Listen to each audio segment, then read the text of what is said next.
Hello everybody, welcome back to Easy Weeknight Cooking with Heart's Desire Spice Blends, and tonight we are doing our third installment of Thanksgiving prep with what? Green bean casserole from scratch. Not everybody does that, and if you like, you can substitute what we're going to be using instead of canned cream of mushroom soup with canned cream and mushroom soup.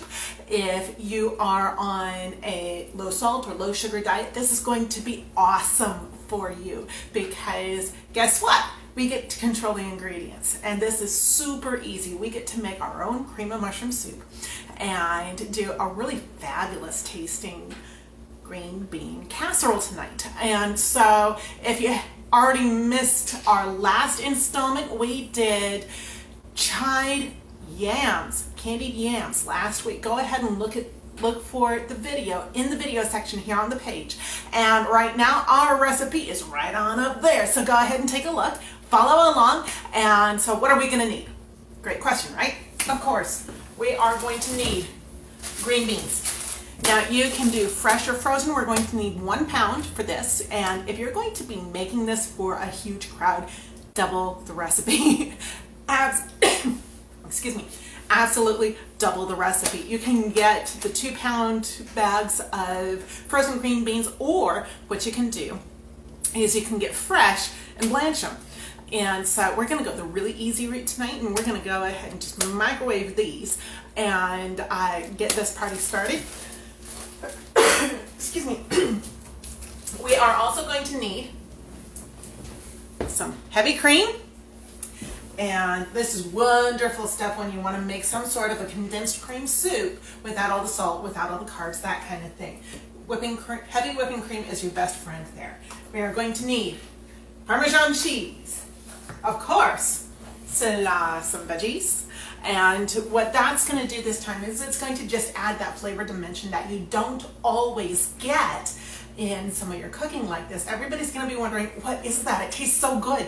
So that's one of the things we want, right? Everybody wanting you to make this for Thanksgiving because you do the best. And it doesn't have to be hard.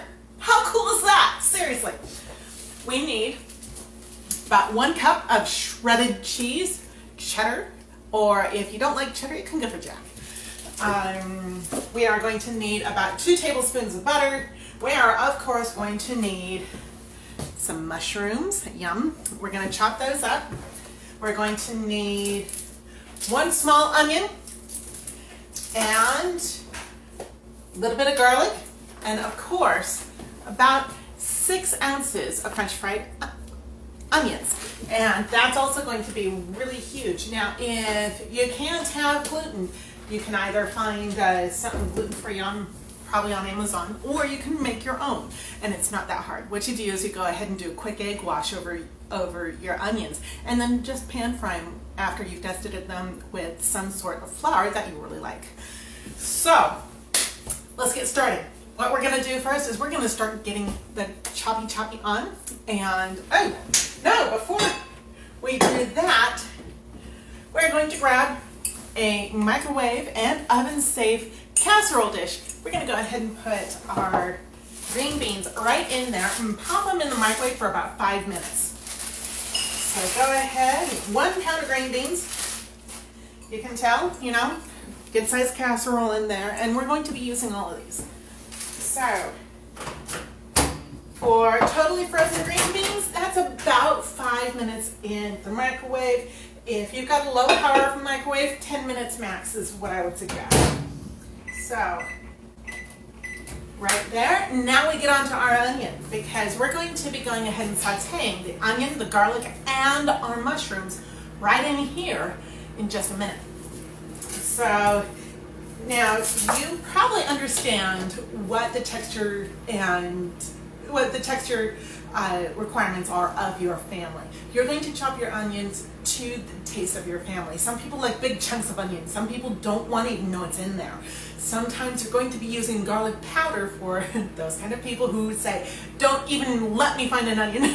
Use garlic powder instead of fresh onion for that. But you're going to go ahead and chop these up to your own specifications for that. Go ahead and take off the first layer. Leave your root end. I'm getting famous for saying this. You want to cut off your stem end of your onion. Leave the root end right here because it makes a wonderful handle when you're chopping things. And that way you don't nick your fingers. As you can tell, I'm a big one for making sure you don't nick your fingers. Okay, make a few slices towards the root end, but not all the way through, and then turn it sideways and get your chop on. And toss your root end right over there. Move your onion away from your skins because we're going to just toss those away. And to but not through the other edge of the onion. And turn it perpendicular to where it was. And do your choppy choppy. Now, I actually saved the other container from our mushrooms so I could just put all my kitchen scraps in there. Makes it so much easier than running back and forth to the waste paper basket. So, go ahead and just throw your onion skins and anything left over in here. Put this off to the side. You're done. So I actually took and chopped up a lot of these mushrooms already. These were whole mushrooms, and you want to rough chop on these because what we're going to do is we're going to saute them with the onions, and then we're going to put in our cream to make a cream of mushroom soup. Now, your mushrooms are going to make this really meaty and hearty, and that's what we're looking for, right? That's why you use cream of mushroom soup. Now, if your family hates mushrooms, there's a problem with that, right? Go ahead and you can use cream of chicken soup, cream of celery, cream of asparagus, you know, whatever works. And, or you can just follow this recipe without the mushrooms. So with the mushrooms, we're going to do a rough chop. I like to cut them in half first, then turn them perpendicular, and again, then cut them in thirds. Put that off to the side, and we're going to chop them even further. Now, if you've got a really little mushroom, excuse me, I've got a little bit of something stuck in my throat. If you've got a really little mushroom, just cut it in half. So there we go. Cut these into generally sixths, just for a rough chop. And sometimes quarters, depending on the size of your mushroom. If you've got a really big mushroom, then you're going to want to cut it down even further. Now, these already have had the little cap on this, the oxidized cap on the stem, cut off and removed. They've already been washed, that kind of thing. And so you guys are going to want to take a look at this. Come on down, my darlings. So, I need my little lever. There we go. Now, you're going to want to take a look at how I do this over here. Now, as you can see, these are in pretty big pieces compared to these here. So now that I've got a really rough chop, then I'm just going to do an even rougher chop. And you go one way at one time, and then you go ahead and kind of block them up and go perpendicular to where you were. And that gives a good rough chop. Sometimes you want to go ahead and get those things a little finer. Not a big deal. Go ahead and do that. Alrighty. And I'm a big one for containers, can you tell? I love them. And there we go. We're just about ready to start our saute game. Sweet! Okie dokie. So let's take a look at this. I'm going to move the camera just a little bit more. There we go. Now, we need 2 tablespoons of butter, and we're going to also need something to, some sort of a spatula to do this with. I do absolutely recommend some sort of a silicone spatula because you're going to need to scrape your pan a few times, and you don't want any of this goodness getting in the way. So silicone spatulas are just beautiful for this kind of thing.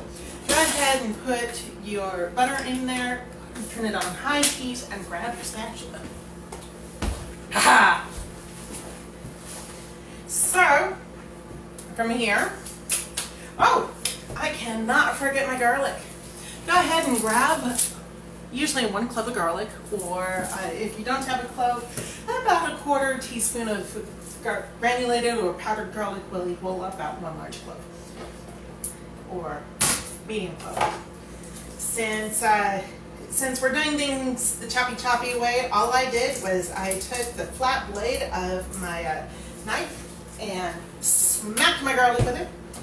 Always put the blade away from you. That way you don't accidentally cut yourself. But go ahead and just smash the garlic real quick and then do a really fine dice.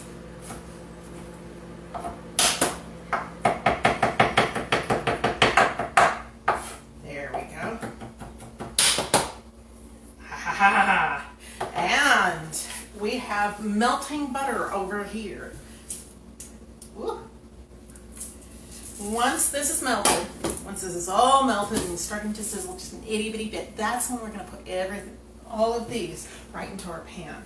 We're not going to put our spices in yet because we want our spices to get just really good and healthy, a really great taste on our spices when we put this in the oven. By the way, now is when you actually turn your oven to 350, get it preheating, because you want to be able to put this in for about 15 minutes to half an hour, no more, or else your cream will start separating. And we are totally getting there over here. You can absolutely break up your butter if you want it to melt a little faster. That's a great way to do it. Ooh, there we go. In here. Haha. Runaway stuff. Not allowed, right? So I'm just going to go ahead and leave my green beans in the microwave. That actually keeps them warm for when we're doing the rest of the process. That way you don't get really cold green beans. Now, once again, if you're doing this with fresh green beans, you can absolutely put them in the microwave for about 10 minutes, not 5, because you want them to start cooking. And frozen green beans are already blanched before they're frozen. So when you want to make sure that your stuff is cooked, green beans like to be blanched before you do this with them. And so, you know, all you're doing with frozen green beans is really heating them up. When you're cooking fresh green beans, you want them blanched and slightly cooked. So there are our mushrooms. Go ahead and break those up into your pan. And now what we're going to do is we're just going to toss these a little bit and get them nicely coated with all that wonderful butter. And then we're just going to let them sit for a little while. And we're going to develop maybe a little bit of browning on the bottom, and we're going to cook this until the onion starts going translucent and soft. So resist the urge to stir this continually. Just let it be. Because that way we get to develop a little bit of browning, a little caramelization of the onions, and that's just extra flavor. We're the flavor hounds, right? Come on, gotta have the extra flavor. So we're just gonna let this be on high heat, but keep an eye on it. So we don't want anything burning. Meanwhile, we are going to get out 1 cup of heavy whipping cream. We are going to shred up 1 cup of our cheddar cheese. And I already shredded this up, so I'm kind of cheating, right? That was close. And we're going to get out 1/4 cup of our Parmesan cheese. So I've got that here. I can put my butter aside. I can put everything else aside. Try not to drop it, right? And I'm going to make sure this is good and handy. So at this point, we're just getting ready to assemble the rest once things really start cooking. Now, we are looking pretty over here. We're starting to get a little translucent in the onions. So I'm going to go ahead and stir this just a little bit.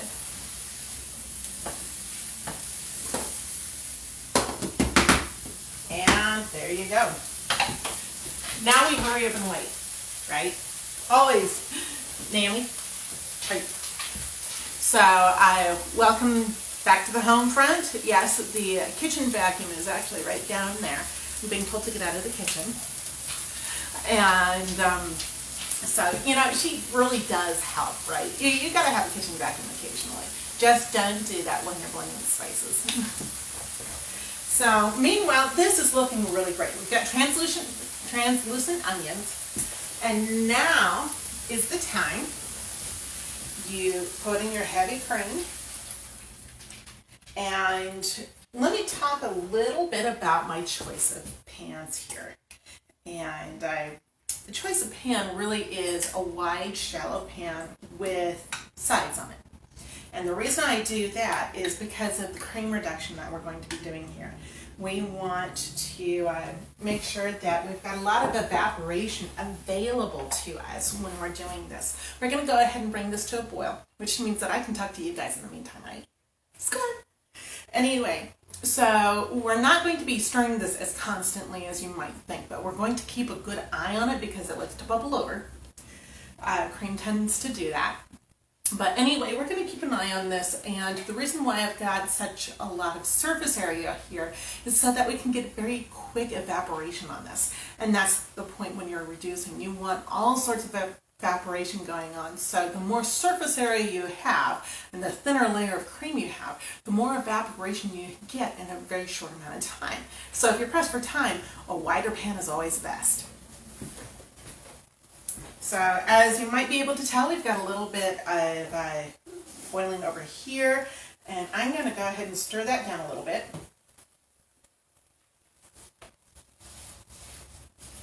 There we go.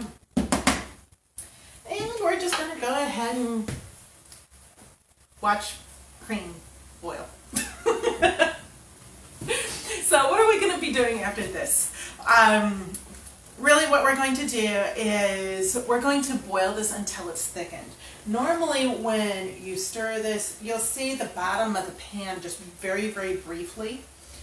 And so we're going to be waiting until when we stir it, we see large stripes of the bottom of the pan that don't fill in very, very quickly. And that's when we know this is reduced enough to really get a good sauce going. And that's the point. We want this very, very saucy. So because we've got it on high heat, we've got to take a look at this pretty often, or else it will boil over. And right now what we're doing is we're extracting a lot of the flavor of the onions and the mushrooms, and of course the garlic, out of those into the base so that you've got a more uniform flavor all the way across. And that's one of the byproducts. That's why we don't just say, okay, boil the cream over here and then saute everything else over here. We want all those flavors to just kind of seep into the cream, so you've got a little burst of flavor when you bite into a piece of mushroom, but you know, the whole thing takes on that flavor. That's why we're also going to bake this for about 15 minutes after we put it all together. So we're seeing more and more of the bottom when we stir this, but it's still filling in very, very quickly. So let's go ahead and give it a quick, gentle stir. And so anyway, everybody, go ahead and tell me who's on. I've seen a couple of people flashing up in the corner over here. And if you've got any questions, feel free. I'm told I don't bite. I think you'll be safe. Anyway, so from here what we're going to be doing is after this is done doing its thing, we're going to be adding the Slawsome, about a half a teaspoon of Slawsome. Sometimes as much as 3/4 for this if you want that extra taste, if you want that extra punch in there. You're going to be adding about a half a teaspoon of Slawsome. You're going to be adding your Parmesan cheese, which is kind of let things congeal a little bit, just add extra flavor. And we're going to add our green beans and half of one of these, about 3 ounces of one of these. And some people say, oh, Natalie, I don't know if I can handle that much fried onion. No problem. If you can't handle that much fried onion, just go ahead and put 3 ounces on the top. You're golden. Okay, let's check this out. We are getting better. Now, I don't know if you can see this, but you should be able to. As I make a stripe through here, it's not running into the center quite as quickly as it was, and this is a good thing. This means that we're getting thicker and thicker, and we like that, right? We definitely like that. So I'm going to go ahead and let you guys see, because sometimes seeing when it's done is a huge benefit. Now, as you can see, it's getting slower and slower as it comes into the middle after I swipe it with the with my spatula. Go ahead and turn it a little bit, move it around. I think we're almost there. Seriously, almost there. Yeah. So at this point, I'm going to turn off the heat. Now is, definitely, we're coming pretty slowly into the center now. So I'm going to grab half a teaspoon of our Slawsome.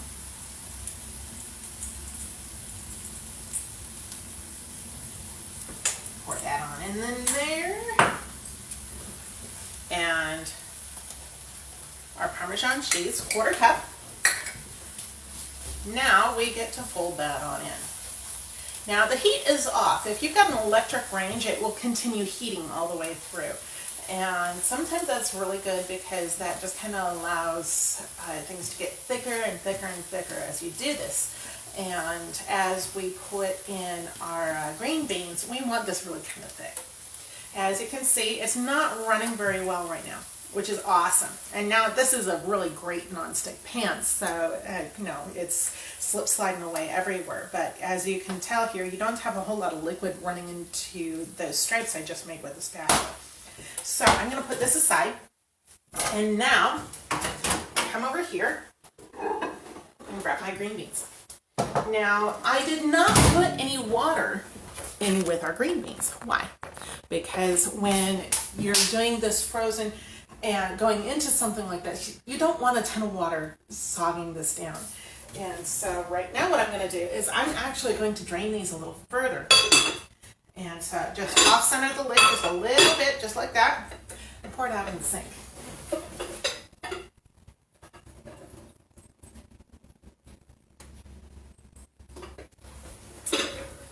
And I just got as much as a 1/4 cup of water out of here, which means that it's not going in there, which is awesome. I love that. We don't want this very soggy. We don't want it soggy at all. Go ahead and pour that on in. And now we go ahead and get this out and take the top off. Sometimes it's more of a challenge than others. There we go.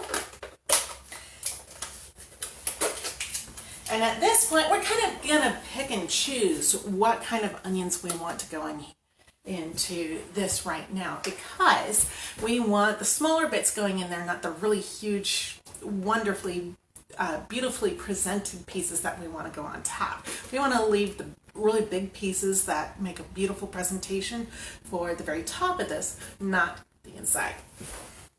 So,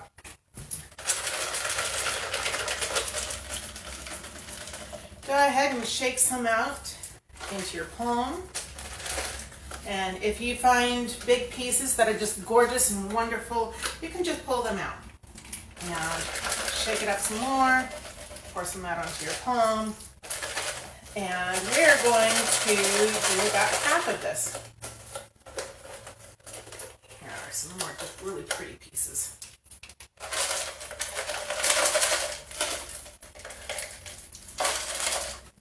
Okay, that is about half.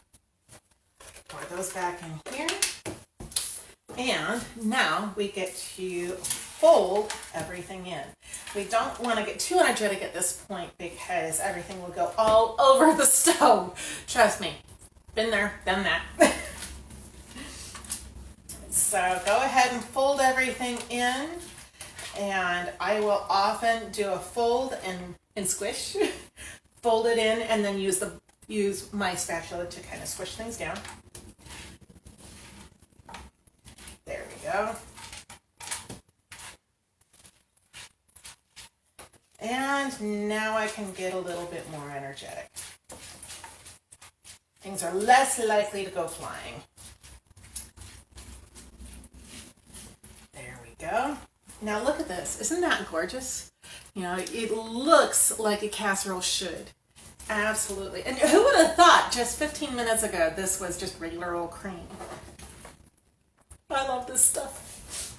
So now what we're going to do, so we're going to take that casserole that we just cooked the green beans in, and now that is, you know, doesn't have any water in it and that kind of stuff, we are going to reuse that casserole. Just go ahead and spoon this right on in. And you want to be kind of careful how you do this, because when you're doing this for company and family, you want the edges to stay pretty. Because let's face it, we feast with our eyes, not just our mouth, right? So you want the edges to stay kind of pretty. So you're going to want to watch the edges of your casserole and just be a little bit more careful when we're spooning this into our casserole dish. All right. So, get that off there. Now, what we're going to do is we're going to take our 1 cup of shredded cheddar and get artsy. Go ahead and put that on the top and kind of push it out to the edges. Take it off of the very, very edges. Take it off of the lip of your casserole, because you don't want just bits of burned cheddar on your casserole. That gets really hard to clean. And go ahead and put it in the middle, and then just kind of push it kind of where you want it to go. Now you can do this with a 9x9. You can do this with any size casserole you like. If you find that there's just not enough cheese, get yourself some more cheese.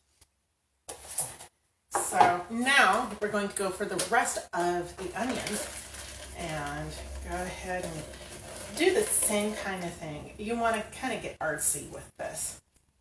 And you want this to look really pretty, because there's nothing like having beautiful food on your Thanksgiving table before everybody gets to dig in. And that's part of what's going to make that meal so special for everybody, right? Is having beautiful food. So keep an eye on the edges of your casserole, and so there we go. This is now ready to go into a 350-degree oven for about 15 minutes. And I have kind of made a mess, but now I get to show you what it looks like when it's done. Sweet.